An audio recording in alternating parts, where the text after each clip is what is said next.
A informação está no ar.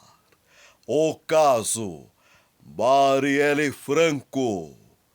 A Polícia Federal prende Chiquinho Brazão e também Domingos Brazão, irmãos, e também o ex-chefe da Polícia Civil do Rio de Janeiro, como mandantes da morte e do assassinato da vereadora Marielle Franco.